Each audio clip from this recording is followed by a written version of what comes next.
Bismillahirrahmanirrahim. Selamat sore Bapak dan Ibu guru hebat.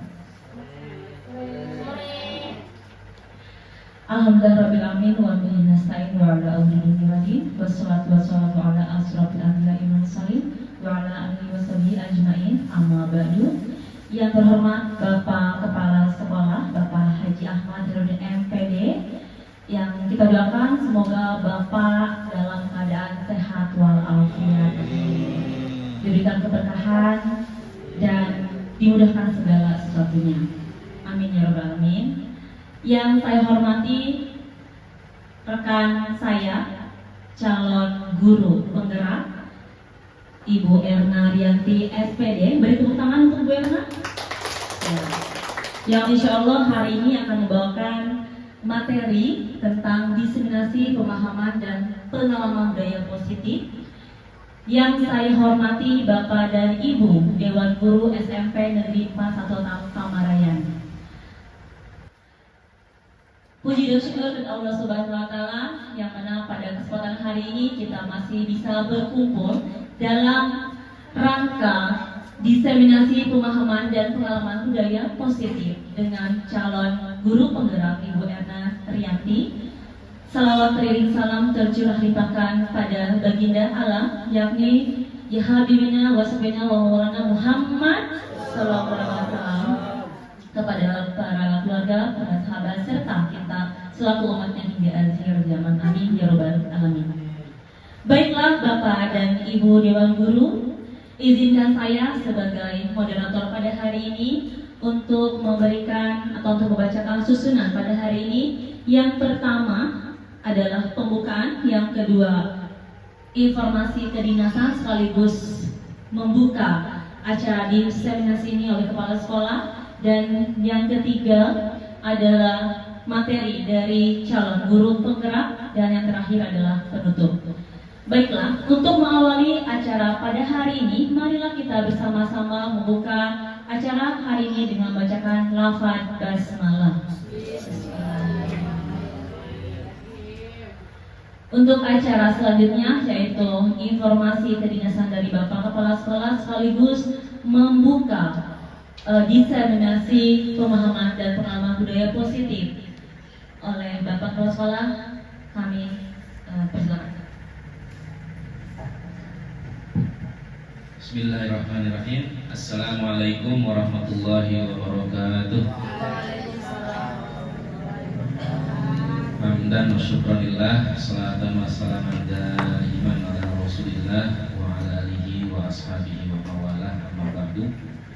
Yang saya hormati para wakasek, yang saya hormati Bapak dan Ibu guru, khususnya Ibu Erna Rianti SPD sebagai calon guru penggerak yang alhamdulillah mewakili kita, pionir di sini ya, tahun 2024 ini, dan insya Allah nanti November ya kalau tidak salah untuk angkatan 12 November ke sana lah akan diikuti oleh Bapak Ibu yang lain, dan saya harapkan nanti mudah-mudahan semua bisa merasakan, menjalani apa itu yang namanya calon guru penggerak.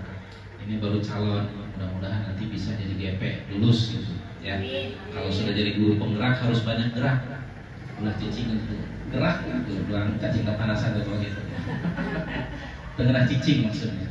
Ya, kenapa bisa begitu? Karena memang tujuan dari pemerintah kita, guru-guru sengaja diberikan materi-materi seperti ini supaya tidak merasa puas dengan apa yang dimiliki gitu. Ya, jadi kita harus serba merasa kekurangan. Ibarat di dalam literasi kan gini. Semakin banyak membaca, istilahnya kita akan semakin banyak yang lupa, kan gitu ya Mas Adi ya.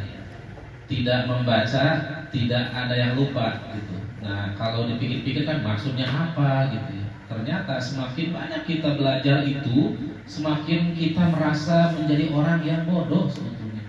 Merasa semakin berkurang keadaan kita gitu, seperti itu. Nah, selama ini kan kita merasa enjoy, merasa tenang, merasa sudah memiliki bahan untuk kita ajarkan kepada anak-anak. Ternyata ketika kita membuka wawasan, ya, melakukan hal yang baru, dalam hal ini bisa saja salah satunya adalah CGP, gitu ya. Oh, ternyata kita memiliki banyak sekali kekurangan. Nah, oleh karena itu, Bapak Ibu, kegiatan-kegiatan yang isinya dalam rangka meningkatkan kompetensi itu semata-mata sebetulnya untuk mengukur seberapa jauh kemampuan kita, gitu ya, dan juga untuk terus meningkatkan kapasitas kita sebagai guru, dan juga untuk melihat kekurangan apa yang kita miliki dan juga kelebihan apa yang kita miliki, ya, sehingga nanti ke depan kita bisa terus meningkatkan kompetensi tersebut. Sebagaimana moto dari PMM, ya, walaupun kita sudah jadi guru, ya, kita walaupun sudah mengajar tapi harus tetap belajar, kan gitu, ya. Itu panjang apa tuh? Mukadimah ya sebetulnya.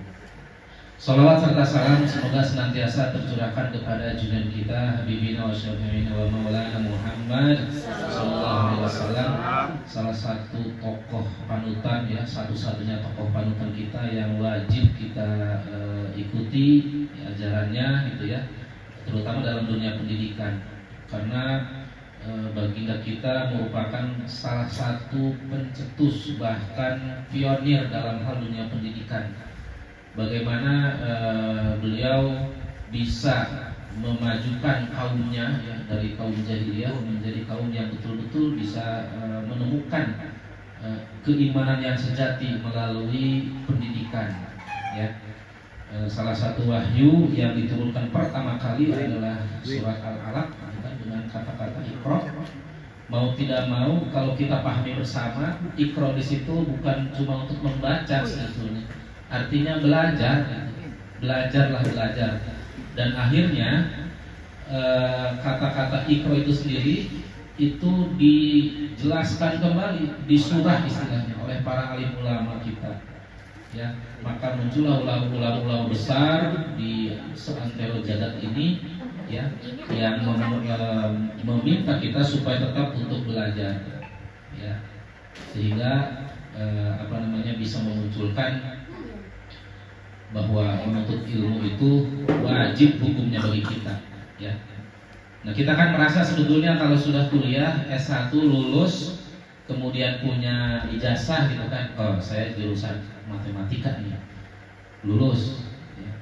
Kemudian setelah lulus kita mengajarkan matematika kepada anak, itu merasa cukup sebetulnya, ya. Nah, jadi bagaimana untuk merasa tidak cukup, ya kita cari tantangan. Itu terasa oleh saya, Bapak Ibu, ketika lulus kuliah bahasa Indonesia kurang lebih 5 tahun, perasaan sudah matang gitu tuh untuk materi gitu bahasa Indonesia itu. Dan ketika ngajar SMP, jauh amat gitu, ya. Jauh itu, kita sudah belajar pragmatik, ya. Pas hari Ibu ini mungkin paham tuh, ke semiotik segala macam. Kemudian saya juga belajar MKKT namanya itu, bahasa Inggris juga, bahasa Arab juga, bahasa bantunya segala macam. Yang kita ajarkan ternyata tiba-tiba anak SMP gitu tuh. Jadi secara kemampuan kita merasa hebat waktu itu, ya. Ternyata makin kesini, apalagi setelah kurikulum merdeka yang sekarang, ya, kurikulum 13 saja yang kemarin, ternyata kita juga masih kekurangan. Ketika ada anak yang belum pandai membaca, yang belum paham dalam menyimpulkan suatu bacaan, itu berarti tugas kita belum selesai itu sebagai guru bahasa. Itu maksud saya waktu itu, ya. Jadi ternyata yang kita kuasai itu ilmu dasarnya, tetapi pedagogiknya belum kita miliki, gitu. Nah, maka dalam perkembangannya kita setiap hari, setiap saat harus terus belajar bagaimana cara kita mengubah anak-anak kita, gitu ya, dari yang tidak mampu menjadi mampu. Kalau anak misalnya sekarang belum bisa berhitung, kalau belum bisa perkalian, maka bagaimana caranya supaya anak tersebut kan bisa perkalian tersebut, gitu. Itu yang paling sulit seperti itu, ya. Nah, maka disitulah muncul istilah thalabul ilmi fardhatun ala kulli muslimin wa muslimat. Jadi menuntut ilmu itu wajib hukumnya. Bahkan ditambahkan lagi ya, utlubul ilma minal mahdi ilal lahdi. Tuntutlah ilmu mulai dari buayan sampai ke liang lahat. Artinya sepanjang hayat kita, dari mulai kita lahir sampai kita dikubur sampai mati meninggal, itu harus menuntut ilmu, kan gitu ya. Ditambah lagi ada utlubul ilma walau bisin gitu kan. Tuntutlah ilmu walaupun adanya di negeri Cina gitu kan. Nah maksudnya apa dari Cina? Nun jauh di sana gitu. Dari Arab ke Cina kan lumayan jauh gitu. Dulu belum ada pesawat, belum ada kereta cepat, belum ada ini itu, ya, baru kuda dulu itu, unta bahkan, ya. Nah jadi kemanapun itu ilmu harus kita kejar seperti itu. Jangan merasa cukup dengan ilmu yang kita miliki, gitu, ya. Nah kemarin Bapak Ibu saya bagi pengalaman. Tahun 2012 saya melanjutkan kuliah S2, lulus tahun 2014. Nah sebetulnya kuliah S2 itu bukan semata-mata ingin gelar sebetulnya. Karena jujur saja, gelar itu kita pakai lagi.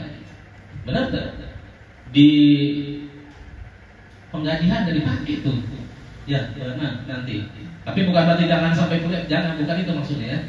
Artinya kalau dari segi gelar itu tidak ada artinya sama sekali buat kita nih guru SMP mah gitu. Kecuali mungkin ya dosen barangkali ada tuh. Ya, kita paling cuma buat angka kredit doang, itu pun sedikit gitu. Nah, tetapi tujuan awal waktu itu saya adalah untuk apa? Kita ingin tahu teman-teman yang lain seperti apa pemikirannya. Ternyata kuliah di S2 itu luar biasa gitu. Debatnya segala macamnya itu kita belajar di situ.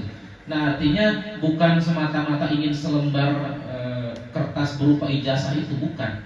Ya, tetapi bagaimana kita mengembangkan pemahaman, ya, bagaimana kita berkolaborasi dengan teman-teman di luar sana gitu kan. Ternyata luar biasa. Jadi setelah kita bergabung dengan mereka-mereka itu, disitulah kelihatan kapasitas kita. Oh, ternyata saya tidak bisa apa-apa gitu, dibandingkan dengan yang lain. Gitu tuh, ya. Makanya kata Pak Kadis kan bilang, kita setiap hari itu jangan merasa nyaman. Ya, kita harus keluar dari zona nyaman ini. Harus out of the box istilahnya gitu ya. Apa itu boleh tadi? Keluar dari kotak. Ya. Jangan istilahnya ibarat katak di dalam tempurung gitu ya. Itu kan ada pepatah begitu tuh. Jadi dia merasa paling hebat tuh karena dia adanya dalam tempurung. Kalau sudah apa namanya katak itu apa? Kalau katak apa namanya? Kalau ayam berkokok ya. Kalau anjing menggonggong, kalau katak apa sih? Kalau anjing istilahnya. Pokoknya kalau katak bersuara dalam tempurung, dia merasa dia paling hebat. Tetapi ketika tempurungnya itu dibuka, wah lihat suasana di luar itu ternyata lebih indah daripada suara dia gitu. Nah itu Bapak Ibu ya konsep pendidikan. Artinya Bapak Ibu silakan kembangkan kemampuan yang kita miliki sekarang. Jangan merasa puas dengan apa yang kita miliki sekarang begitu.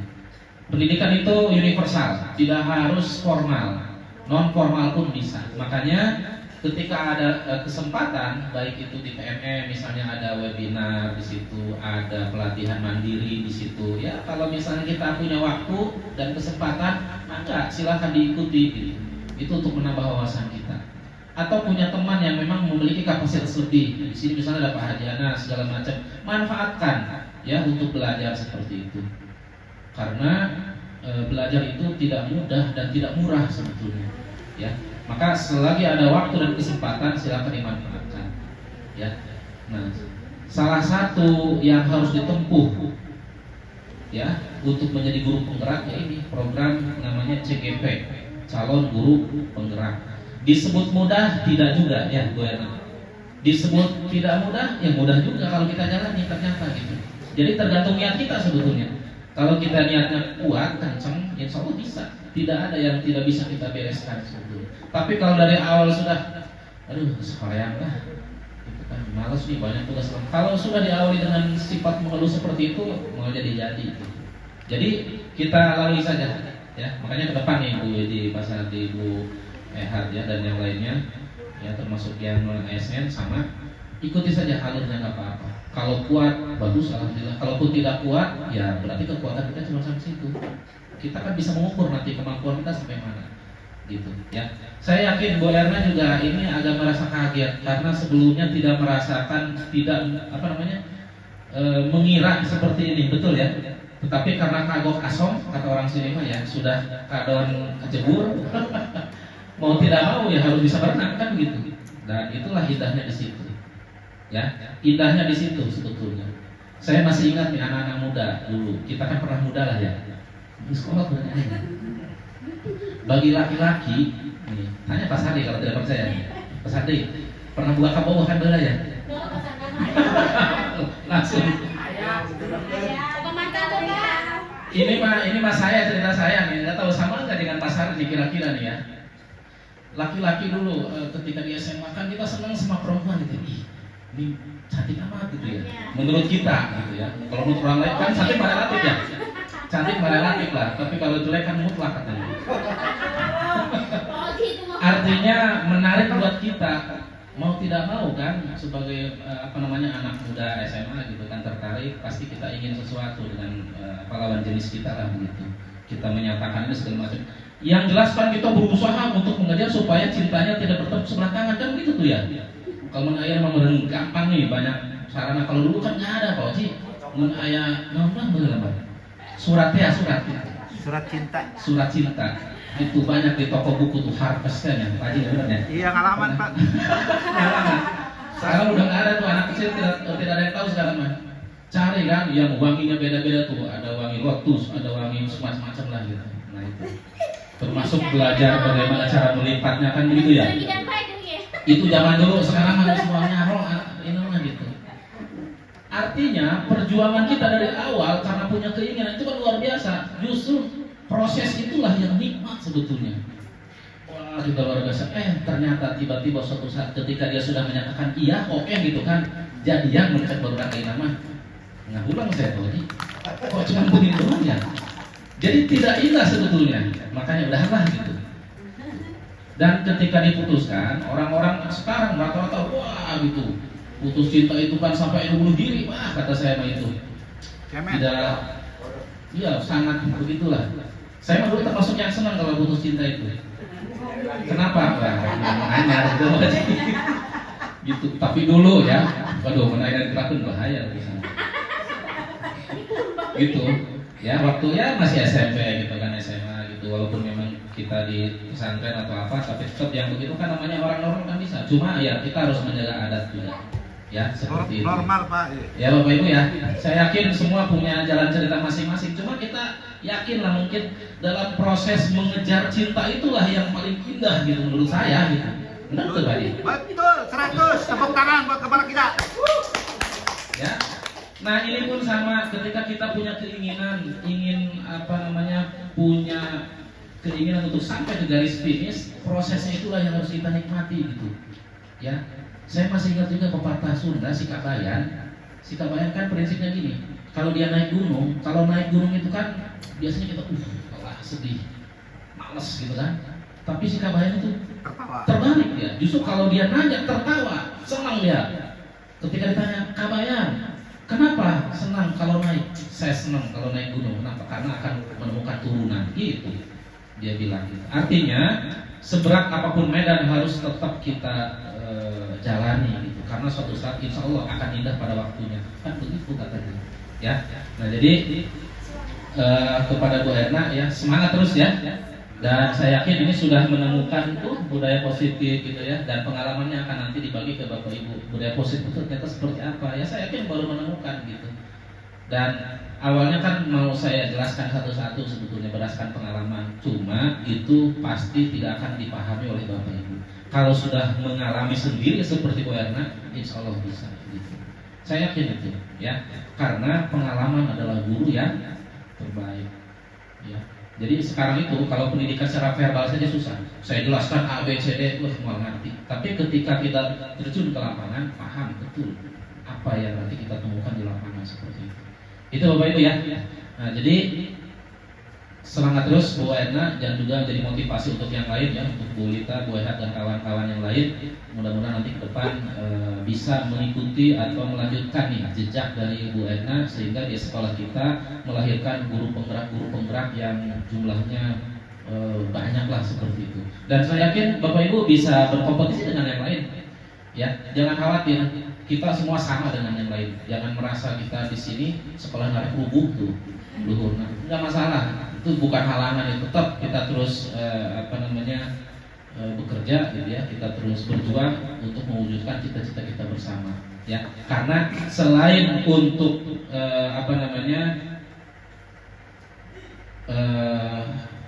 untuk diri sendiri maksudnya gitu ya. Jadi selain untuk diri sendiri, kita juga berjuang untuk kemajuan bersama gitu. Dalam hal ini kemajuan sekolah kita gitu ya. Kita tidak tahu sekolah kita setahun 2 tahun yang akan datang apakah tetap seperti ini atau nanti ada perubahan. Tapi saya yakin ketika kita berdoa ke arah yang lebih baik sambil berusaha, insya Allah sekolah kita tidak akan seperti ini terus ya. Suatu saat juga ada penghargaan mungkin dari pihak yang lain, dari Dinas, dari Pemda, sehingga bisa jadi membuatkan sekolah baru atau seperti apa, dan itu sudah dipetakan. Mudah-mudahan kita bisa masuk ke arah situ. Jadi sekarang kita optimis saja, udah jalani saja apa adanya dulu seperti itu. Mudah-mudahan ke depan kita akan berubah seperti itu. Ya, itu saja Bapak Ibu ya. Jadi selamat mengikuti kegiatan ini yang nanti akan disampaikan oleh Bu Erna dengan mengucapkan Bismillahirrahmanirrahim. Kegiatan diseminasi pemahaman dan pengalaman budaya positif ya. CGP angkatan ke-11 di SMP Negeri 4 Sata Pamarian secara resmi saya buka. Bismillahirrahmanirrahim. Itu saja, semangat Bu Erna, mudah-mudahan nanti bisa mencapai target sampai kapan nih? Desember ya, bentar lagi. Bentar lagi. Ini kan sudah bulan Agustus, September, Oktober, November, 4 bulan lagi, sebentar lagi. Ya, jangan dilihat Desembernya ya, dijalani aja gitu. Sama kayak kita ke PJB ya. Pas tanda tangan 4 tahun lama amat gitu ya. Tapi lama-lama juga selesai ya, tenang aja. Tenang Bos Adi. Gitu. Saya juga pernah 4 tahun gitu kan, lulus juga akhirnya. Alhamdulillah sekarang SK saya sudah di rumah, udah berapa tahun di rumah terus. Dulu kan saya salah itu. Aing ngajar di sekolah, SK juga di BJB gitu. Nah sekarang masih begitu ya. Nggak apa-apa, selama ada kesempatan ya ikuti saja alurnya. Nikmati prosesnya ya. Terima kasih. Bila taufiq wal hidayah. Assalamualaikum warahmatullahi wabarakatuh. Waalaikumsalam warahmatullahi wabarakatuh. Terima kasih kepada Bapak Kepala Sekolah. Jadi Bapak dan Ibu bisa kita ambil kesimpulan bahwa seiring berjalannya waktu, ilmu pengetahuan akan terus berkembang dan tentunya wajib bagi kita khususnya pendidik untuk terus belajar dan menuntut ilmu, long life education, belajar sepanjang hayat. Karena jika kita stuck, maka kita akan tergilas oleh zaman. Oke, teruslah berkolaborasi, jangan pernah merasa puas dengan apa yang kita miliki sekarang. Terus bergerak dan tetap bergerakkan. Oke, terima kasih. Untuk acara selanjutnya yaitu penyampaian materi yang akan disampaikan oleh calon guru penggerak angkatan 11 SMP Negeri 41 Atap Pamarian dengan tema diseminasi pemahaman dan pengalaman budaya positif kepada Ibu Erna Rianti SPD. Dipersilahkan. Beri tepuk tangan yang meriah.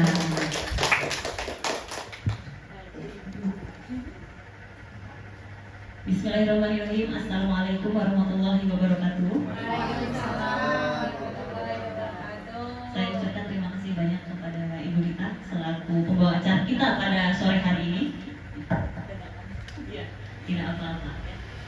Kemudian saya juga ucapkan terima kasih kepada Bapak Kepala Sekolah yang sudah memberikan ujangannya, yang insya Allah akan terus kita amalkan ya Bapak Ibu semua ya. Puji dan syukur kita panjatkan kehadirat Allah Subhanahu wa Ta'ala yang telah memberikan kesehatan dan juga kebahagiaan kepada kita semua, sehingga pada sore hari ini kita dapat berkumpul dalam acara diseminasi pemahaman dan pengalaman budaya positif bersama saya Erna Rianti, calon guru penggerak angkatan 11 dari sekolah kita tercinta SMP Negeri 41 Atap Pamarian, Kabupaten Serang, Provinsi Banten. Salawat serta salam ya senantiasa tercurah kepada junjungan kita Nabi besar Muhammad SAW beserta para sahabatnya, keluarganya, dan juga kepada kita semua yang insya Allah akan mendapatkan syafaat dari beliau di yaumil akhir. Amin Allahumma amin. Baik, langsung saja ya Bapak Ibu, karena waktunya sudah sangat sore, maka langsung saja. Sebelum kita mulai ke materinya, kita ice breaking dulu biar kita tidak separuh gitu ya. Ya, ice breakingnya dengan kata kuncinya guru berkata. Maka kalau saya bilang guru berkata maka lakukan. Tapi kalau misalkan saya tidak bilang guru berkata maka jangan dilakukan. Paham Bapak Ibu semua? Nah, baik, langsung saja ya. Guru berkata tepuk 1 kali. Guru berkata tepuk 2 kali. Guru berkata tepuk 3 kali. Tepuk tangan semuanya. Wah, Pak Haji menang sama Pak Haji ya. Belum fokus ya.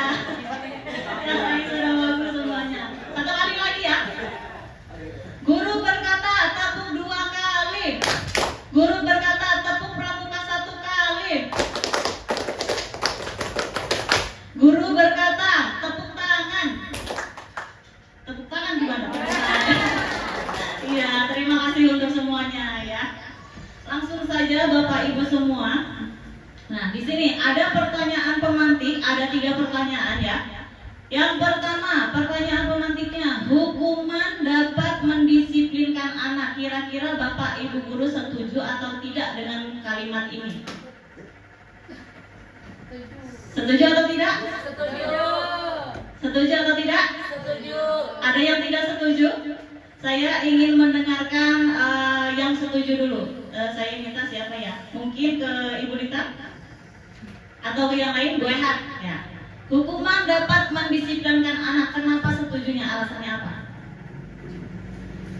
Alasannya kenapa saya setuju, karena anak itu kalau tidak diberi hukuman nanti akan keenakan, jadi tidak ada rasa segan gitu. Jadi harus ada hukuman biar disiplin seperti itu. Terima kasih Ibu Ehat, kita kasih tepuk tangan untuk Ibu Ehat ya, terima kasih. Kemudian ada yang tidak setuju dari pertanyaan yang pertama ini? Kayaknya tadi Pak Sardi agak kurang yakin nih, sepertinya tidak setuju ini. Boleh, tidak masalah ya, karena kita di sini sharing ya sambil berdiskusi, tidak apa-apa. Mungkin Pak Sardi alasannya boleh diceritakan tidak setujunya? Oke? Boleh. Silakan. Baik, terima kasih. Hukuman terhadap anak ya untuk mendisiplinkan. Sebenarnya sih saya cenderung setuju, tapi cuman saya kurang setuju gitu ya, sedikit kurang setuju. Karena apa? Karena menurut pengalaman gitu ya, misalnya anak dihukum misalnya untuk berdiri di depan kelas misalnya, itu anak yang lain itu mengejek atau apa gitu, itu yang membuat saya tidak setuju gitu. Kalau misalnya diberikan hukuman di depan kelas, anak yang lain mengolok-olok gitu, itu berdampak ke psikologis anak juga gitu. Jadi saya kurang setuju gitu dihukum gitu anaknya gitu. Itu alasannya. Terima kasih. Terima kasih, kita kasih tepuk tangan untuk Pak Sardi, luar biasa sekali ya. Jadi kalau dari Bu Eha tadi, hukuman dapat mendisiplinkan anak itu setuju ya. Kemudian kalau dari Pak Sardi tadi, hukuman dapat mendisiplinkan anak, kurang setuju seperti itu ya. Nanti kita akan korek-korek nih dari sini nih. Kita akan kulik-kulik sebenarnya bagus atau tidak hukuman ini bagi anak-anak seperti itu ya. Kemudian pertanyaan yang kedua, pemberian hukuman dengan hal positif seperti membaca atau membersihkan halaman sekolah dapat meningkatkan disiplin anak. Setuju atau tidak? Setuju atau tidak? Tidak usah ragu-ragu, boleh setuju, boleh tidak, karena ini pendapat kita saja ya. Setuju atau tidak? Setuju. Setuju. Ada yang mau memberikan argumennya? Ada? Boleh? Bu Idi? Mangga. Ya, karena kita ini sharing tidak apa-apa. Ada yang setuju, ada yang tidak, itu bebas ya, karena itu pendapat kita seperti itu. Kalau saya lebih setuju ya, karena selain untuk meningkatkan disiplin anak, anak kan nanti akan terbiasa di rumah, dia akan membersihkan rumah. Ya seperti itu. Terima kasih Ibu Idi. Kita berikan tepuk tangan untuk Ibu Idi. Selanjutnya untuk pertanyaan yang ketiga ya. Memberi penghargaan dapat meningkatkan motivasi belajar anak. Setuju atau tidak? Setuju. Luar biasa. Ada yang mau memberikan pendapatnya? Pak Haji mungkin? Boleh. Silakan. Baik, terima kasih kepada Bu Erna yang sudah memberikan waktu. Saya memberikan jawaban atas pertanyaan, memberikan penghargaan dapat meningkatkan motivasi belajar anak. Jelas kalau pendapat saya itu sangat setuju. Karena kita sebagai manusia, bukan hanya sebagai anak, tapi seluruh manusia itu membutuhkan yang namanya penghargaan. Kenapa? Dengan penghargaan itu kita bisa saling hormat, menghormati. Sesuai dengan ajaran Rasul, itu sesama manusia harus saling menyayangi, harus saling menghormati, dan selalu memberikan penghargaan kepada sesama. Terima kasih. Kita beri tepuk tangan untuk Pak Haji ya. Terima kasih luar biasa sekali atas jawabannya ya. Mungkin langsung saja nanti kita akan bahas satu persatu ya dari pertanyaan pemantik ini. Saya akan lanjutkan. Nah, di sini ada perubahan paradigma, ada kegiatannya di sini. Saya meminta untuk dua orang berpasangan ya, berpasangan ya. Satu orang saya mohon untuk menyobekkan satu kertas kecil saja, kemudian dituliskan ya. Dituliskan satu kertas kecil, dituliskan hal apa yang paling berharga, dalam kehidupan ibu bapak sekalian ya. Kemudian satu orangnya itu nanti akan berusaha mengambil apa yang ada di genggaman bapak ibu sekalian. Bisa dipahami? Bisa, oke. Kecil saja, dituliskan apa yang paling berharga, kemudian dituliskan di kertas kecil saja, Ya. Ya, boleh. Silakan. Ya. Jadi salah satunya menuliskan hal apa yang paling berharga menurut Bapak Ibu, dan yang satunya itu berusaha meraih apa yang ada di genggaman Bapak Ibu. Boleh dengan rayuan, boleh dengan tindakan, boleh dengan apapun, pokoknya berusaha meraihnya. Tapi keputusannya ada yang memegang kertas. Ya, boleh diberikan, boleh tidak. Bisa dipahami? Oke, silakan. Sudah? Ya, digenggam. Ayo, silakan berusaha. Oke. Ya. Sudah? Ada yang mau memberikan argumennya? Kemungkinan kan ada yang memberikannya, ada juga yang tidak memberikan. Ada yang mau berkomentar? Mungkin dari Ibu Dita atau Bu Rizka, mungkin satu pasangan ini? Pasangan? Komentar. Nanti dulu yang dari yang punya kertasnya dulu. Mangga. Itu yang ditulis apa, kenapa memutuskan untuk memberikan atau tidak? Nah. Ini kertas ini ada satu kata yang sangat berharga untuk saya. Wow. Kalau sudah bilang berharga untuk saya, pasti udah mau. Kenapa hal ini sangat berharga? Karena dengan adanya sesuatu ini membuat hidup saya lebih berwarna.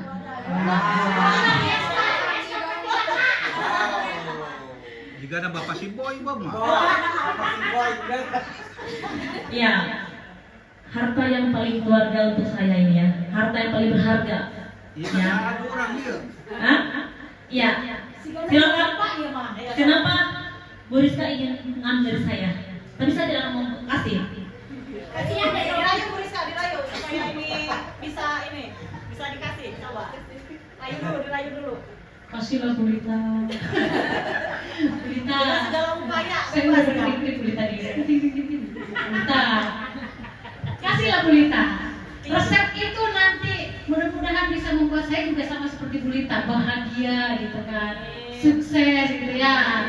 Kalau itu adalah sebuah kata yang berharga. Kalau mungkin yang lain misalkan, kalau yang ditulisnya adalah sesuatu yang lain, mungkin saya tidak bisa minta. Tapi kalau misalkan itu adalah sebuah kata yang berharga, yang benar-benar Buat siapa ini cinta? membuat kita bisa menjadi yang lebih baik gitu kan, tolonglah dikasih ke saya Bu Lita. Nanti kita beri sebelah Bu Lita. Bu Lita sebelahnya nggak usah pakai sosis Bu Lita. Ya, Bu Lita kasihlah ke saya Bu Lita. Setiap orang tuh punya ininya masing-masing ya. Tidak. Ini untuk saya pribadi, Bu Rizka punya sendiri. Tapi di sini berarti dalam hal ini Bu Lita memutuskan tidak memberikan, ya, tidak memberikan kepada Bu Rizka.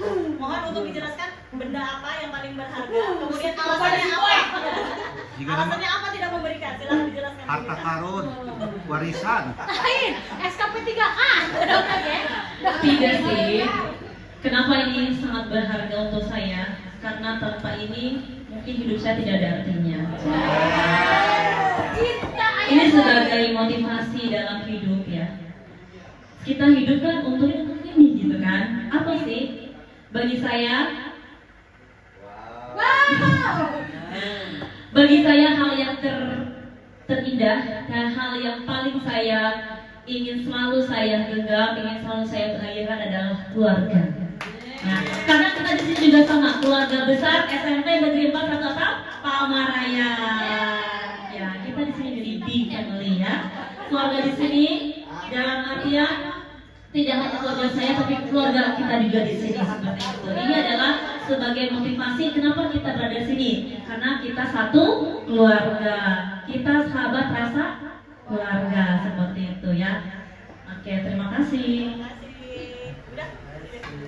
Kita kasih tepuk tangan yang meriah untuk Bu Rizka dan juga Ibu Rizka yang sudah mewakili kegiatan kepalang tangan ini ya. Jadi Bu Lita memilih sesuatu yang berharganya adalah keluarga dan memutuskan untuk tidak memberikan kepada Ibu Rizka seperti itu. Ada yang memutuskan untuk memberikan kepada temannya? Ada atau tidak yang memutuskan memberikan kepada temannya? Ya. Sepertinya semuanya pada pelit Oh, ya. sepertinya semuanya menggenggam dengan erat ya. Jadi keputusannya ada di yang menggenggam kertasnya itu mau memberikan atau tidak. Itulah yang dinamakan dengan kontrol seperti itu ya. Lanjut. Oh, jadi macam lagi tulisannya beban. Jadi Bapak Ibu guru yang saya hormati, di sini masih banyak miskonsepsi ya tentang teori kontrol itu ya. Jadi dalam dunia pendidikan ini kita masih sering terjadi miskonsepsi mengenai teori kontrol. Yang pertama, ilusi guru mengontrol murid itu untuk mendisiplinkan. Itu ternyata kita miskonsepsi ya atau salah persepsi. Kemudian bahwa ilusi bahwa kritik dan membuat rasa bersalah itu mampu menguatkan karakter dari siswa. Kemudian ilusi bahwa orang dewasa berhak memaksa, itu juga masih miskonsepsi. Dan yang terakhir adalah ilusi bahwa semua penguatan positif, efektif dan bermanfaat. Contohnya seperti tadi penghargaan itu ya. Jadi itu masih ilusi atau miskonsepsi seperti itu.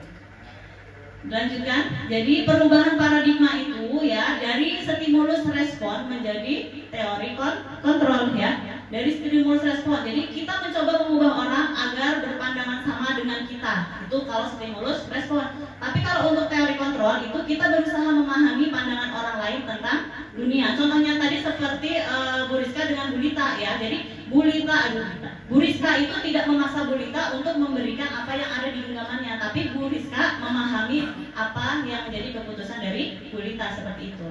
Kemudian perilaku buruk dilihat sebagai suatu kesalahan ya. Itu untuk stimulus respon. Dan teori kontrolnya semua perilaku itu memiliki tujuan baik yang buruk ataupun yang baik. Kemudian orang lain bisa mengontrol saya, itu kalau stimulus respon. Tapi kalau teori kontrol hanya Anda yang dapat mengontrol diri Anda sendiri ya. Kemudian juga saya bisa mengontrol orang lain, tapi seharusnya itu adalah Anda tidak bisa mengontrol orang lain. Contohnya tadi sudah pada teori genggaman tangan tadi ya. Kemudian pemaksaan ada pada saat bujukan gagal ya. Itu untuk stimulus responnya, tapi untuk teori kontrolnya kolaborasi dan konsensus menciptakan pilihan baru. Kemudian model berpikir menang atau kalah ya. Tapi kalau yang sekarang itu walaupun kita tidak berhasil atau mendapatkan apa yang tadi di genggaman teman kita, maka itu adalah menang dan menang, bukan menang dan kalah lagi seperti itu. Lanjut. Jadi pembelajaran itu dengan paradigma baru itu dirancang dengan pembelajaran berdiferensiasi ya. Jadi pembelajarannya itu berpihak pada murid sesuai dengan kebutuhannya berdasarkan tahap perkembangannya dan juga nantinya akan bertujuan untuk mewujudkan profil pelajar Pancasila. Pancasila. Ada berapa profil pelajar Pancasila? Ada 6. Kalau biasanya kita hafalnya ini dengan nyanyi ya. Ya.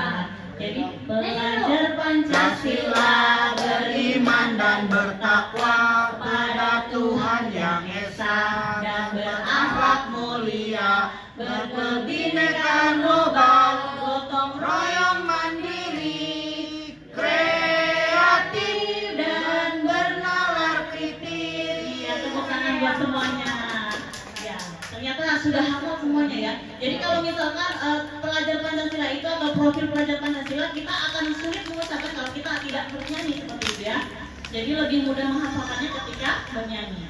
Kemudian perubahan paradigma baru ini akan bisa terwujud ya dengan filosofi Ki Hajar Dewantara seperti yang sudah saya pelajari. Ada 4 modul itu saling berkaitan, mulai dari filosofi Ki Hajar Dewantara, kemudian nilai dan peran guru penggerak, kemudian juga ada visi guru penggerak dan juga budaya positif ini untuk mewujudkan perubahan paradigma baru itu ya. Jadi untuk filosofi Ki Hajar Dewantara, Ki Hajar Dewantara itu mengibaratkan ya peran pendidik itu sebagai seorang petani. Jadi anak-anak itu seperti bijinya. Jadi bijinya itu kalau misalkan petani kan bijinya itu tergantung dengan perawatan kita. Kalau misalkan kita tidak merawatnya biji itu, maka mereka tidak akan tumbuh dengan sempurna. Seperti itu pula dengan peserta didik. Kalau misalkan kita tidak mendidiknya dengan baik, kita tidak memberikan kita tidak memberikan perlakuan dengan baik, maka peserta didik juga tidak akan bertumbuh dengan baik. Seperti itu. Jadi pendidikan harus berpihak pada peserta didik atau pada murid. Kemudian pendidik juga harus menuntun anak sesuai dengan kodratnya, sesuai dengan kodrat alam dan juga dengan kodrat zaman. Kemudian harus diingat pula, kita sebagai pendidik harus ingat dengan trilogi pendidikan. Ada apa aja trilogi pendidikan Bapak Ibu? Ingar sosum Engar Sosum Tulodo, Tuturi Ekmatio Mangunkaso, dan Tuturi Handayani. Jadi ketika kita berada di depan peserta didik, maka kita harus memberikan contoh atau teladan yang baik. Kemudian ketika di tengah-tengah, maka kita harus memberikan motivasi ya. Kemudian kalau kita di belakang harus memberikan dorongan atau mensupport apa yang dilakukan oleh peserta didik, seperti itu. Kemudian nilai dan peran guru penggerak ada 5 nilainya: berpihak pada murid, mandiri, inovatif, kolaboratif, dan reflektif. Kemudian perannya ada 5 juga: menjadi pemimpin pembelajaran, mewujudkan kepemimpinan murid, mendorong kolaborasi, menjadi coach bagi guru lain, dan menggerakkan komunitas praktisi. Nah, untuk visi guru penggerak sebelumnya sudah saya sampaikan ya. Jadi visi itu merupakan rangkaian kata yang membuat impian, cita-cita, nilai di masa depan. Untuk merumuskan visi itu, maka prosesnya harus memanfaatkan kekuatan yang ada pada sekolah ya, berupa pengalaman-pengalaman, kemudian kekuatan apa saja yang dimiliki sekolah. Kemudian kita akan menuangkan prakasa perubahannya dalam kanvas Bagja. Bagja itu buat pertanyaan, ambil pelajaran, kemudian gali mimpi, kemudian jabarkan rencana, dan atur eksekusi. Nah, kemudian budaya positif ya. Budaya positif itu yang akan saya bahas hari ini. Budaya positif merupakan budaya yang menciptakan lingkungan belajar yang aman, nyaman, dan mendukung perkembangan karakter serta akademik murid, serta mendorong adanya sikap saling menghormati, disiplin, dan juga kerjasama. Jadi seorang guru harus memiliki kemampuan dalam mewujudkan budaya positif di sekolah ya. Nah, konsepnya ada 6 yang akan saya sampaikan nanti ya. Nah, jadi filosofi Ki Hajar Dewantara itu menjadi landasan dari nilai, peran, visi guru penggerak, dan upaya membangun budaya positif. Jadi semua ini saling terkait untuk menciptakan pendidikan yang memerdekakan atau berpihak pada murid secara optimal. Seperti itu ya Bapak Ibu semuanya. Jadi nanti tujuan akhirnya yaitu profil pelajar Pancasila. Sekarang yang pertama ya, jadi konsep inti dari budaya positif adalah disiplin positif dan nilai kebajikan. Bapak Ibu sekalian, untuk disiplin, menurut Bapak Ibu disiplin itu apa? Disiplin itu apa? Patuh. Disiplin adalah patuh, taat, apalagi? Pada aturan. Taat pada aturan. Ya. Bisa membagi waktu dan sebagainya. Oke, terima kasih atas jawabannya Bapak Ibu, luar biasa sekali. Oke, dilanjut. Jadi disiplin ini adalah membuat orang menggali potensinya menuju sebuah tujuan yang dia hargai. Namun dalam budaya kita, makna dari kata disiplin itu ya berubah menjadi sesuatu yang dilakukan seseorang untuk orang lain, ya. Jadi menghubungkan kata disiplin itu dengan tidak memberikan kenyamanan, seperti itu ya. Jadi bukan dengan apa yang kita hargai atau pencapaian suatu tindakan yang mulia. Jadi disiplin menurut kita sekarang itu adalah yang bernilai negatif, ya. Kebanyakan seperti itu. Jadi kita harus mengusahakan disiplin itu bernilai positif, ya. Jadi disiplin positif merupakan salah satu cara penerapan disiplin yang bertujuan untuk menumbuhkan kesadaran serta memberdayakan peserta didik tanpa imbalan, tanpa penghargaan atau ancaman ataupun hukuman. Maka kita harus bisa menanamkan motivasi pada murid-murid kita untuk menjadi mereka apa yang mereka inginkan, sesuai dengan nilai-nilai dan juga karakter yang mereka percaya, sehingga mereka menjadi pembelajar sepanjang hidup. Oke? Untuk nilai kebajikan, ya, yang disepakati itu adalah nilai-nilai yang disepakati bersama lepas dari suku bangsa, agama, bahasa maupun latar belakangnya, yang merupakan fondasi dalam berperilaku, ya. Kalau misalkan sekarang, ya, nilai kebajikan itu biasanya kita sebut dengan profil pelajar Pancasila. Tetapi sebenarnya nilai kebajikan itu sangat banyak ya organisasinya yang mengungkapkan nilai kebajikan ini, diantaranya disiplin, kemudian tanggung jawab, kemudian keamanan, kemudian kesehatan dan lain sebagainya, seperti itu. Nah, kemudian ada teori motivasi, hukuman, penghargaan, dan restitusi, ya. Jadi apa yang dilakukan manusia itu ada motivasinya. Motivasinya itu bisa berasal dari dalam diri atau bisa juga berasal dari luar diri, ya. Motivasi yang berasal dari luar diri biasanya kita sebut dengan motivasi eksternal atau motivasi ekstrinsik, ya. Kemudian kalau motivasi yang dari dalam diri berarti biasanya dinamakan dengan motivasi internal atau intrinsik. Jadi motivasi yang tadi, ya, kalau misalkan siswa melakukan sesuatu untuk menghindari ketidaknyamanan atau hukuman, kemudian untuk mendapatkan imbalan, ya, atau penghargaan seperti yang tadi, berarti motivasinya dari luar atau motivasi ekstrinsik, ya. Tapi kalau misalkan dia itu melakukan sesuatu untuk menghargai dirinya sendiri, ya, dan untuk menjadi apa yang mereka inginkan, maka berasal dari hati mereka sendiri, berarti itu adalah motivasi intrinsik. Lanjut. Jadi kemudian ada di sini hukuman, konsekuensi, dan restitusi. Ternyata berbeda antara hukuman, konsekuensi, dan restitusi. Kalau misalkan hukuman, ada seorang siswa yang berbuat salah, kita menghukumnya. Berarti misalkan ada siswa yang datang terlambat, kita tiba-tiba menghukumnya, seperti itu biasanya, ya. Seperti itu atau tidak, Bapak Ibu? Ya, jadi misalkan kalau ada siswa terlambat atau murid terlambat, kita tiba-tiba ngasih aja hukuman, berarti itu tidak direncanakan, ya.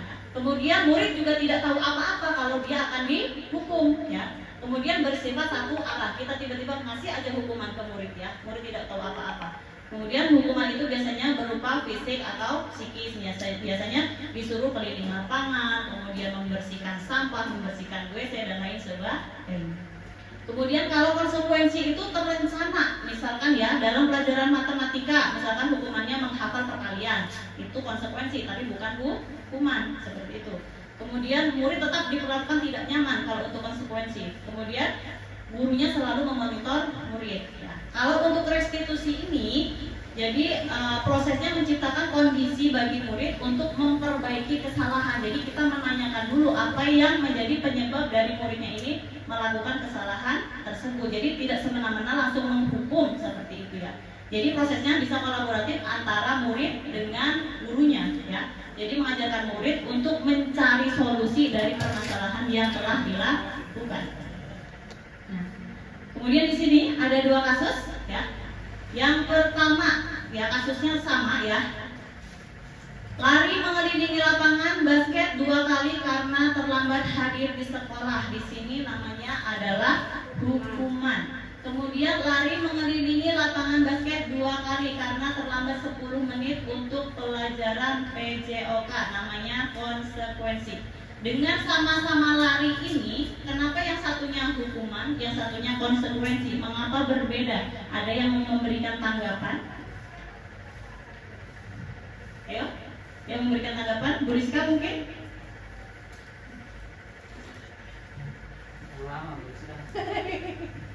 Enggak. Kenapa berbeda, sama-sama lari sebenarnya ya? Mungkin lebih kepada tindakan atau perbuatan yang memang kalau hukuman menurut saya ya, kalau hukuman di situ kan dia lari mengelilingi lapangan basket 2 kali karena terlambat hadir di sekolah. Nah, hukuman itu kan menjadi tindakan yang diberikan kepada seseorang ya, seseorang yang telah melakukan pelanggaran gitu kan ya, karena terlambat hadir di sekolah tadi.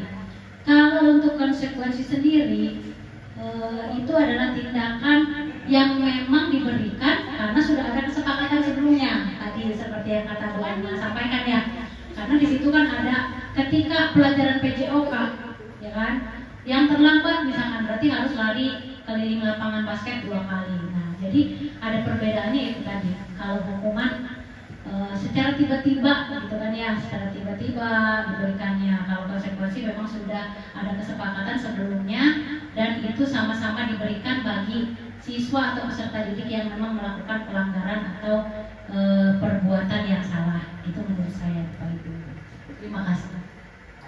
Terima kasih Bu Rizka, kita kasih tepuk tangan yang meriah untuk Ibu Rizka ya. Jadi betul sekali kata Bu Rizka tadi ya. Jadi mengelilingi lapangan basket 2 kali sama-sama ya, itu hukumannya ya.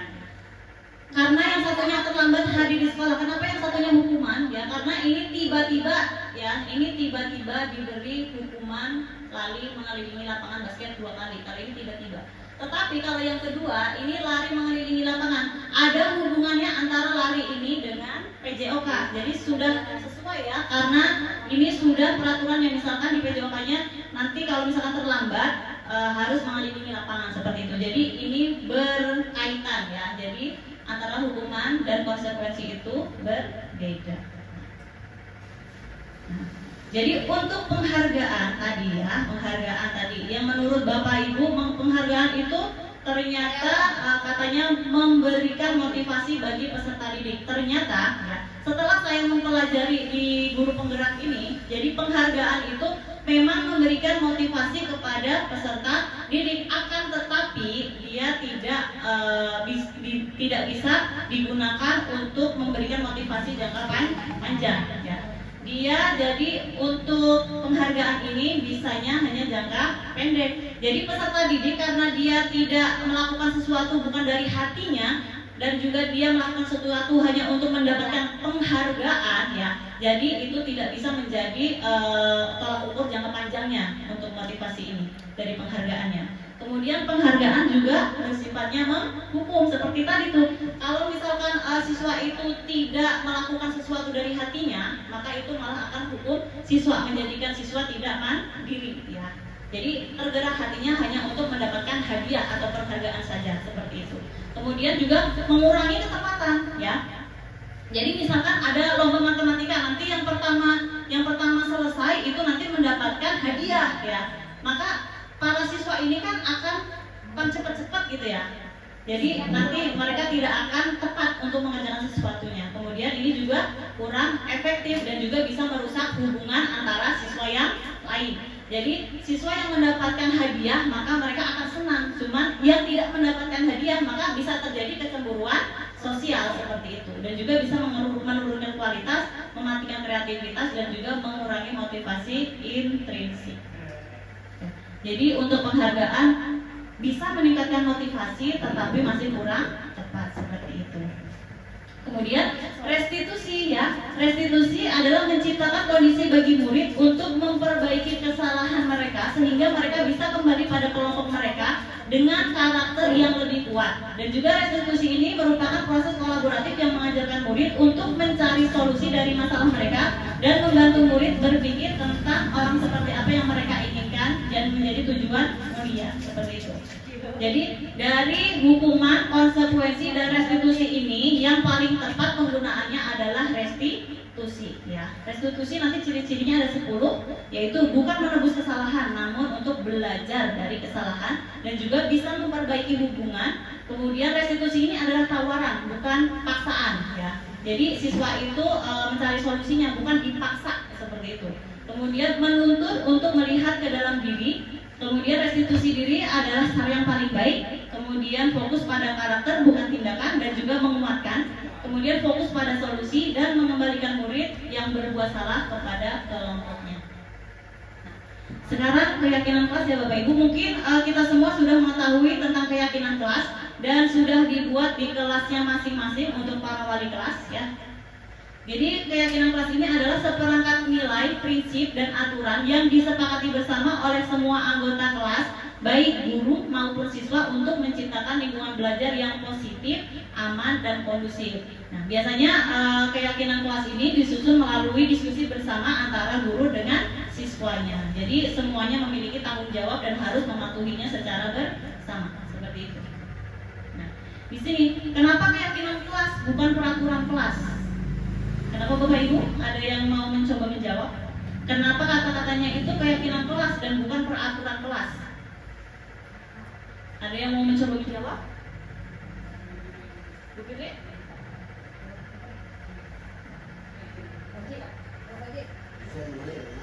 Oh, malah ditanyakan ya? Oke, baik. Saya jelaskan kalau begitu. Kenapa keyakinan kelas dan bukan peraturan kelas? Sebenarnya bukan hanya keyakinan kelas, bukan hanya peraturan kelas, tetapi juga ada kesepakatan kelas ya. Ini berbeda ya.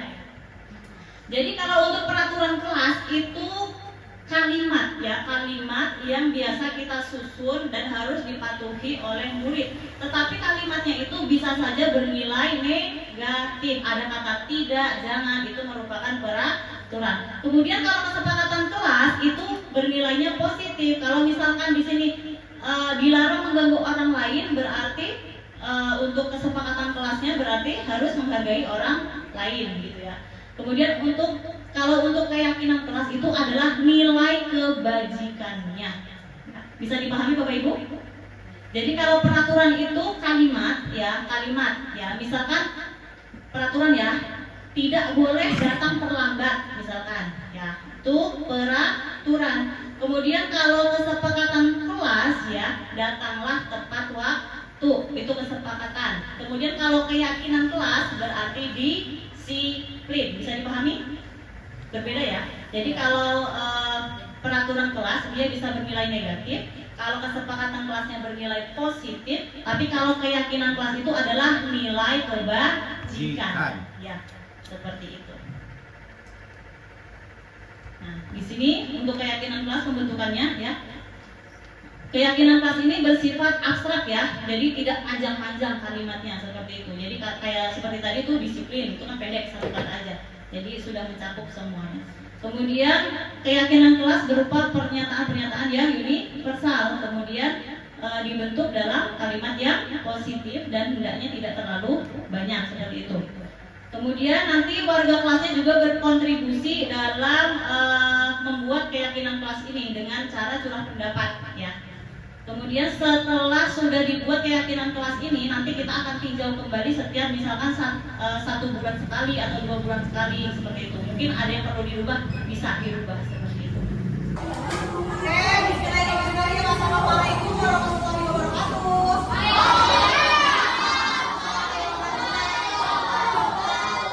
Sudah siap belajar? Oke, sudah siap. Kita sebelum belajar kita tepuk semangat dulu biar kalian semangat dan aku lagi ya. Tepuk semangat.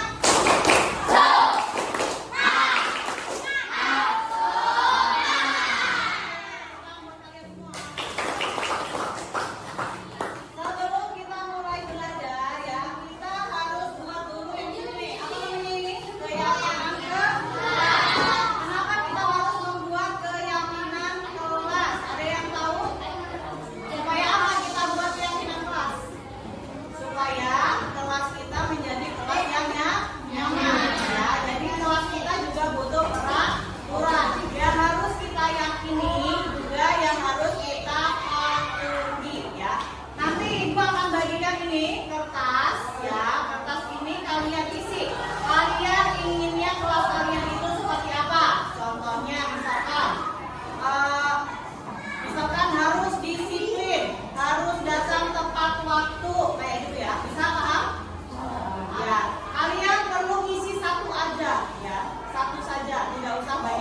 Banyak. Setelah ditulis, setelah diisi kalian tempel di sini.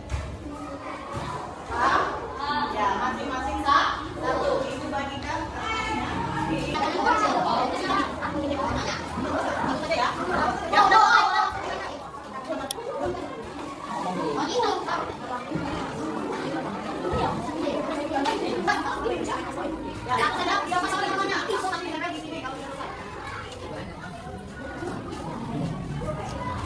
Sesuai keinginan hati kalian, dari pasti kalian seperti apa? Sesuai keinginan kalian. Yuk, kita bawa di sini. Langsung kan saya. Ya udah. Anu yang sih, jangan boleh.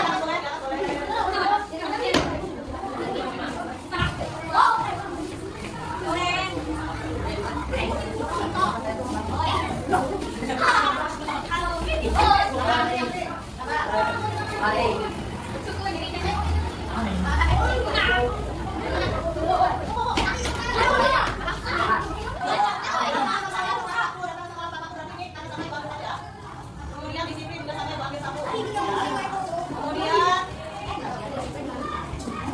bersih sudah ada. Kemudian dalam bersih sama ini, ya. Kemudian ini juga sama. Kemudian tidak boleh berisik. Tidak boleh dandan. Kalau majalah juga harus ini sama.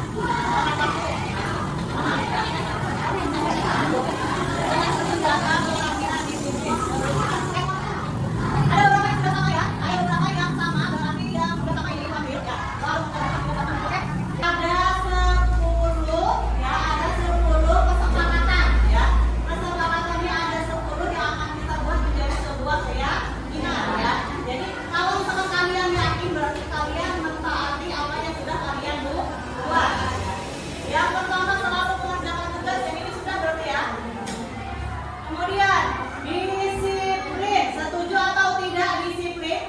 Ya, berarti yang datangnya harus tepat waktu. Datang tepat waktu. Oke. Kemudian di sini juga ada jangan berisik. Boleh atau tidak ini? Karena kalimatnya ada kata jangan berarti tidak boleh dipakai ya. Berarti kata jangan berisiknya berarti harus tenang di kelas ya. Harus tenang. Kemudian di kelas jangan membuli. Ya berarti ini kalimatnya gimana? Berarti kalimatnya harus menghargai sesama teman. Selalu mengerjakan tugas berarti kalian harus bersikap tanggung jawab. Di sini tanggung jawab. Kemudian datang tepat waktu tadi apa? Di sini. Kemudian ini. Ada yang mau ditambahkan? Sudah cukup? Oke, berarti ini keyakinan kelas kita yang harus kita patuhi bersama. Oke? Oke, cukup ya.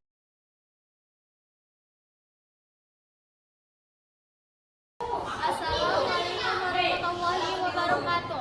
Perkenalkan, nama saya Husan dari kelas 7B. Menurut saya keyakinan kelas itu sangatlah penting supaya kelas teratur dan nyaman untuk belajar. Sekian dari saya. Wassalamualaikum warahmatullahi wabarakatuh. Assalamualaikum warahmatullahi wabarakatuh. Perkenalkan, nama saya Muhadi dari kelas 7B. Menurut saya pembuatan keyakinan kelas sangat bermanfaat dan harus dipatuhi oleh semua siswa agar kelas menjadi disiplin. Sekian. Assalamualaikum warahmatullahi wabarakatuh. Kebutuhan dasar manusia ya Bapak Ibu ya. Kebutuhan dasar manusia ada berapa? Ada yang tahu? Kebutuhan dasar manusia? Sandang, tangan, papan. Sandang, pangan, papan. Ya, terima kasih Pak Sati. Ada lagi yang lainnya? Ya, hebat sekali. Ya. Kebutuhan dasar manusia itu sebenarnya bukan cuma hanya sandang, pangan, dan papan, tetapi ada 5. Ya. Ada bertahan hidup, seperti yang disebutkan Pak Sati tadi, yaitu sandang, pangan, papan itu tadi ya. Kebutuhan kasih sayang dan juga rasa diterima ya.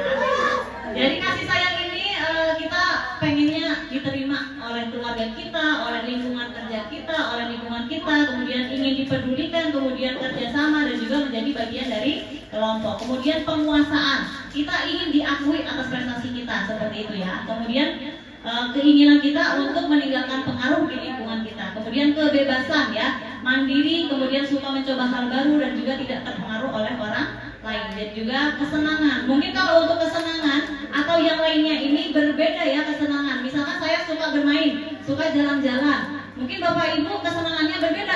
Misalkan Bapak Ibu senang kalau misalkan banyak uang seperti itu ya. Jadi kesenangan orang itu juga berbeda. Oke, lanjut. Ada yang senang lihat orang lain menderita? Itu iri hati namanya itu. Iri hati beda Kak. Bukan senang ya? Kemudian apa yang terjadi jika kebutuhan dasar kita tidak terpenuhi Bapak Ibu? Marah, sedih, Kecewa. Kecewa, kesal ya. Jadi yang terjadi adalah sedih, kecewa, kesal dan juga kita Dongkol. Jadi kalau kebutuhan kita tidak terpenuhi, kita akan merasa kecewa, sedih, kesal, dongkol ya. Tapi kita juga akan berusaha untuk memenuhi kebutuhan dasar yang tidak kita penuhi itu, yang tidak terpenuhi itu ya. Begitu halnya dengan murid ya. Jadi kalau kebutuhan dasarnya tidak terpenuhi, maka mereka akan melakukan suatu kesalahan atau mencoba mencari tahu atau mencoba mencari cara supaya kebutuhan dasarnya terpenuhi ya. Kecewa. Jadi kalau misalkan tadi kalau tidak terpenuhi, kalau terpenuhi berarti bagaimana? Maka kita akan mendapatkan dunia yang berkualitas ya, sesuai dengan apa yang kita pikirkan. Berarti kita kalau misalkan kebutuhan itu terpenuhi, kita akan merasa senang, kemudian merasa bahagia dan sebagainya. Kemudian posisi kontrol Bapak Ibu. Posisi kontrol ini ada 5 ya posisi kontrolnya. Awas. Posisi kontrol itu ada 5 ya Bapak Ibu ya. Ada sebagai penghukum, pembuat rasa bersalah, kemudian sebagai teman, pemantau dan juga manajer. Ya. Mungkin bisa diperhatikan ya Bapak Ibu, apa yang dilakukan murid ini? cari padum, sampah. Ya. Cari padum, siang padum, jajan Ya. siang pulang terima.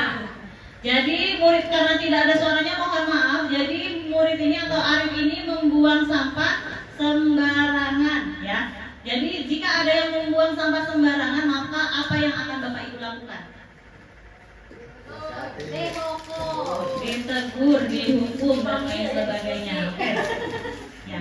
Jadi untuk posisi kontrol ini, penghukum dan pembuat rasa bersalah ini kurang tepat karena akan melahirkan identitas yang gagal dari peserta didik. Yang berhasil itu adalah sebagai teman, pemantau dan manajer ya. Kalau misalkan penghukum, misalkan tadi si Arif ini berbuat salah, membuang sampah sembarangan. Kalau menghukum berarti, "Hei Arif, kamu ngapain kamu buang sampah sembarangan? Ayo ibu hukum." Gitu ya. Misalkan, "Kamu bersihkan WC," misalkan seperti itu menghukum namanya. Kalau membuat orang merasa bersalah, misalkan seperti ini kalimatnya, "Arif, kenapa kamu seperti itu? Kenapa kamu buang sampah sembarangan? Kamu tidak kasihan sama ibu?" Seperti itu ya. Itu kalau untuk membuat orang merasa bersalah. Kalau sebagai teman ya, jadi ayolah Arif, jangan lakukan itu demi ibu ya. Ayo ya, jangan buang ya. Itu sebagai teman. Kemudian sebagai pemantau, ditanya tuh, apa peraturannya? Masih ingat nggak peraturannya? Seperti itu ya. Kalau untuk manajer, kita ajukan dulu pertanyaan. Kita kan sudah buat keyakinan kelas ya. Apa yang sudah kamu lakukan dari keyakinan kelas seperti itu ya. Jadi untuk penghukum ini ya, maka akan menjadikan identitasnya gagal bagi siswa karena akan mengulangi kesalahan. Kemudian membuat orang merasa bersalah juga, siswanya itu akan menjadi rendah diri dan juga kalau misalkan sebagai teman, maka siswa itu akan menjadi siswa yang lemah seperti itu ya, karena mengandalkan kita ya, hanya mengandalkan kita. Kalau untuk pemantau itu akan menitik beratkan pada sanksi ya. Kemudian kalau untuk manajer maka akan mengevaluasi diri bagaimana cara menyelesaikan permasalahan yang dihadapi oleh siswa seperti itu. Nah, jadi posisi kontrol dari kalimat tadi yang paling ideal adalah sebagai manajer ya, karena guru itu berbuat sesuatu dengan murid ya, mempersilahkan murid untuk mempertanggungjawabkan perilakunya dan juga mendukung murid agar dapat menemukan solusi atas permasalahannya sendiri. Ya. Sebenarnya di sini juga ada posisi kontrol sebagai manajer, tapi karena suaranya tidak nampak di sana, tadi tidak terdengar ya, maka akan saya lanjutkan. Jadi kalau untuk manajer itu ya, untuk manajer itu jadi dia itu ditanyakan dulu apa masalahnya ya. Jadi ya ini Arif ini siswa yang spesial dari kelas Buriska. Nah, jadi setelah saya berdiskusi dengan siswa mencari solusi permasalahannya, saya meminta tanggapan dari Arif ya. Sebenarnya ini ada suaranya, cuman tidak terdengar di sana ya. Mohon maaf Bapak Ibu ya. Arif, kenapa kamu buang sampah sembarangan? Aku saya salah. Ibu tahu setiap orang pasti pernah melakukan kesalahan, tapi tidak seharusnya kamu buang sampah sembarangan. Tidak seharusnya kamu melakukan hal itu ya. Iya Bu. Ya. Menurut kamu membuang sampah sembarangan itu salah atau benar? Tidak benar tuh. Iya. Kamu pasti punya alasan kenapa kamu buang sampah sembarangan. Boleh Ibu tahu alasannya? Saya terbiasa membuang sampah sembarangan Bu, karena terkadang saya malas membuang sampah di tempat sampah. Tempat sampahnya jauh dari jangkauan saya Bu. Apakah kamu masih ingat dengan kesepakatan kelas yang sudah kita buat? Iya Bu. Coba apa sebutkan? Bersih rumah sekolah Bu. Kalau menurut kamu apa tindakan kamu itu sesuai dengan kesepakatan kelas yang sudah kita buat? Tidak sesuai Bu. Iya. Kamu bilang tadi malas membuang sampah ke tempat sampah karena tempat sampahnya itu jauh gitu ya. Terus bagaimana kamu akan mengatasi kebiasaan buruk kamu itu? Saya akan membuang sampah pada tempat sampah Bu, dan tidak akan membuang sampah sembarang lagi Bu. Baik. Yakin kamu bisa melakukan hal itu? Yakin Bu. Iya, baiklah. Kita sudah berdiskusi dan menyelesaikan masalah yang sudah kamu hadapi itu ya. Jadi kamu harus berjanji akan bertanggung jawab dan berkomitmen untuk memperbaiki kesalahan yang sudah kamu buat. Harus diingat Arif, jadi kesehatan itu penting ya. Jadi kebersihan adalah pangkal dari kesehatan ya.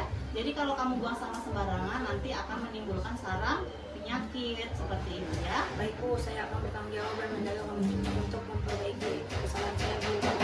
Baiklah, saya hargai keputusan kamu dan kamu sudah berjanji untuk memperbaiki kesalahan kamu. Jadi sekarang kamu boleh kembali ke kelas ya, belajar yang rajin. Baik Bu, terima kasih. Assalamualaikum warahmatullahi wabarakatuh. Waalaikumsalam.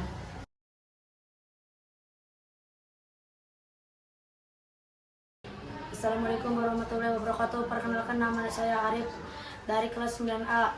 Menurut saya sangat senang berdiskusi dengan Bu Erna, karena sebagai murid juga butuh untuk dimengerti ketika kita melakukan kesalahan. Jadi saya diajak berdiskusi untuk mencari solusi dan memperbaiki diri. Kesalahan yang saya lakukan, saya yakin pasti bisa memperbaiki dirinya. Sekian dari saya. Assalamualaikum warahmatullahi wabarakatuh. Kemudian segitiga restitusi ya. Jadi untuk manajer tadi kita bisa menerapkan segitiga restitusi ya. Segitiga restitusi itu adalah proses dialog yang dijalankan oleh guru agar menghasilkan murid yang mandiri dan bertanggung jawab. Langkahnya ada 3. Yang pertama, menstabilkan identitas. Untuk menstabilkan identitas itu kita membuat siswa itu yang tadinya merasa gagal ya karena berbuat salah menjadi positif dan menerima terhadap dirinya sendiri. Kalimatnya misalkan ya, jadi berbuat salah itu manusiawi. Ibu juga pernah melakukan kesalahan. Seperti itu ya, kalau misalkan segitiga restitusi. Ya. Kemudian yang validasi tindakan salah itu, ya. Jadi membantu siswa itu mengenali kebutuhan dasar yang ingin dipenuhi karena biasanya peserta didik itu, ya. Peserta didik ini melakukan kesalahan itu ya, dia punya alasannya. Jadi kita menanyakan dulu, kamu punya alasan kenapa melakukan itu seperti itu. Kemudian kalau langkah selanjutnya itu kita menanyakan keyakinannya ya. Anak melihat kesalahannya dihubungkan dengan norma sosial dan nilai yang mendasari manusia berinteraksi dengan orang lain. Apa yang kalian percaya seperti itu ya? Nilai kebajikan apa yang telah kita sepakati seperti itu ya. Selanjutnya, nah ini penerapan segitiga restitusinya.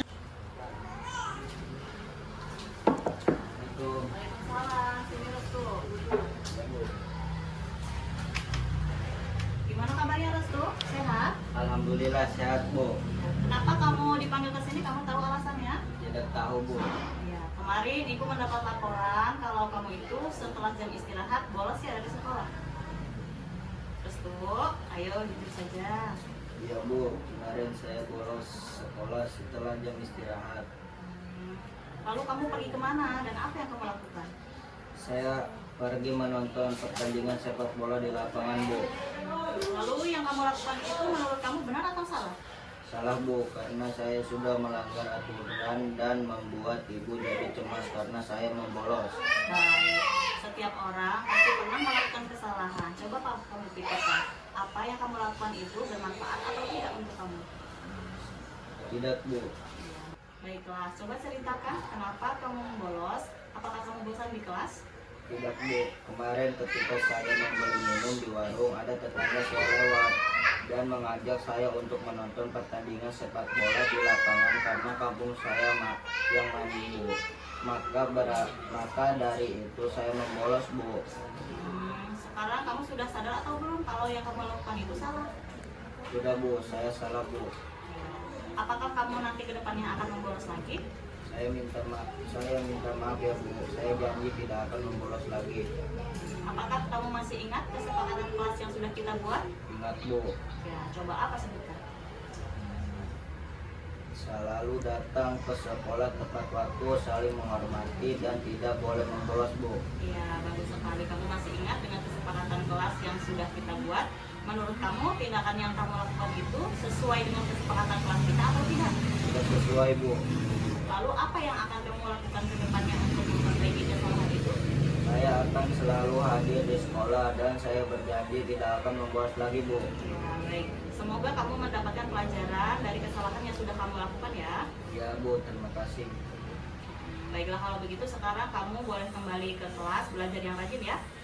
Baik, Bu. Terima kasih, Bu.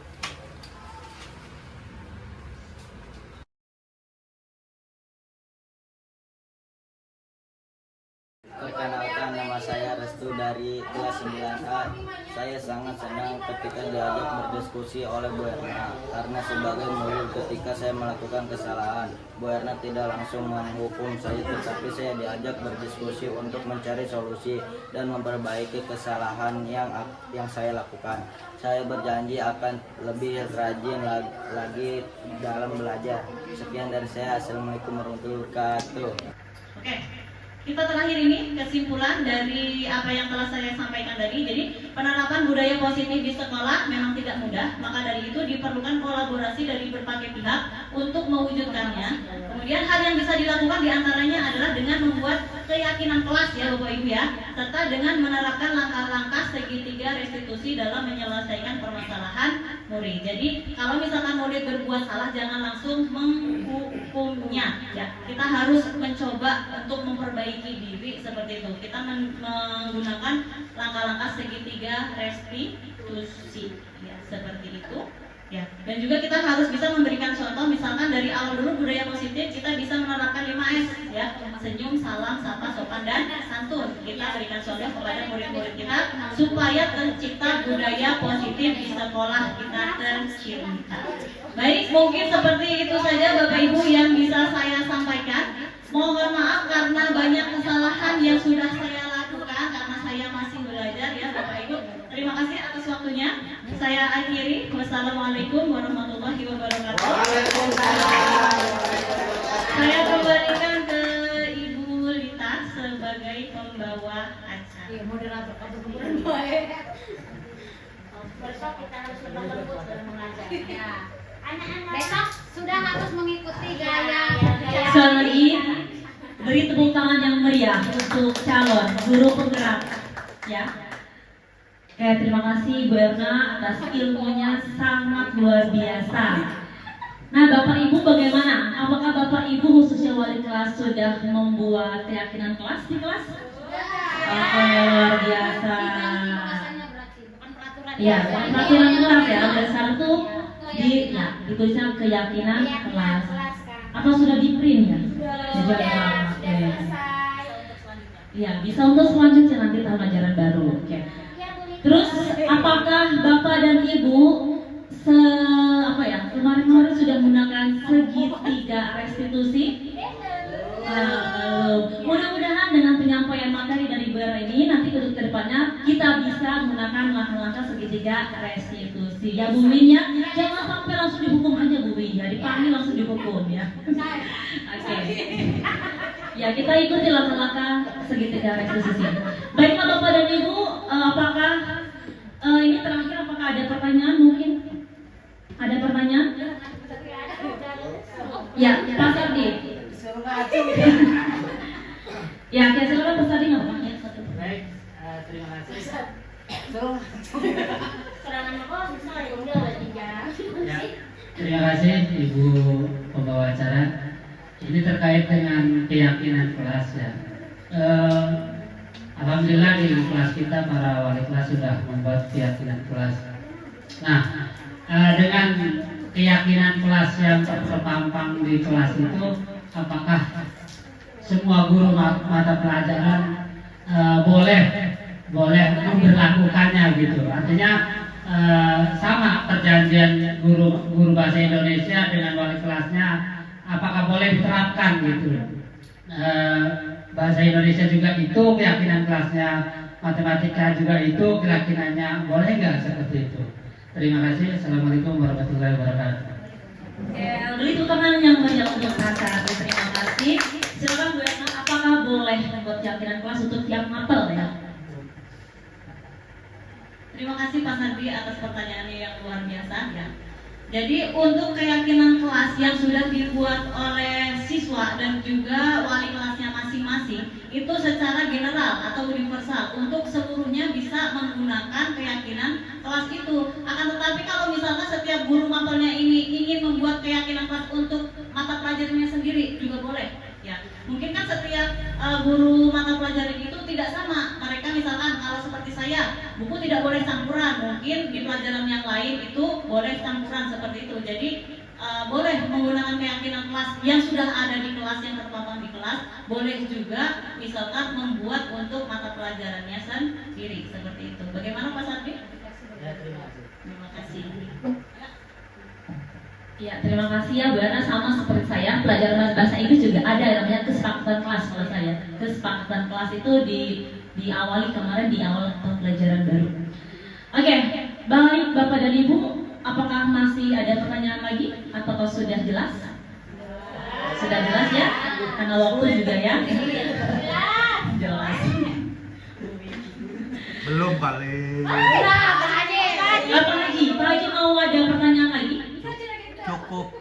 Oke, sudah cukup ya. Bu Ana, gimana? Sudah jelas ya? Oke, sekali lagi beri tepuk tangan yang meriah untuk Bu Erna ya, penyampaian yang sangat luar biasa dan menjadi motivasi kita untuk kedepannya ya. Katanya tadi mau ngomong Bu Ana. Cilupa. Baiklah Bapak dan Ibu, demikianlah rangkaian acara dari awal sampai akhir ya. Marilah kita tutup kegiatan ini dengan mengucapkan lafaz hamdalah. Terima kasih. Wassalamualaikum warahmatullahi wabarakatuh.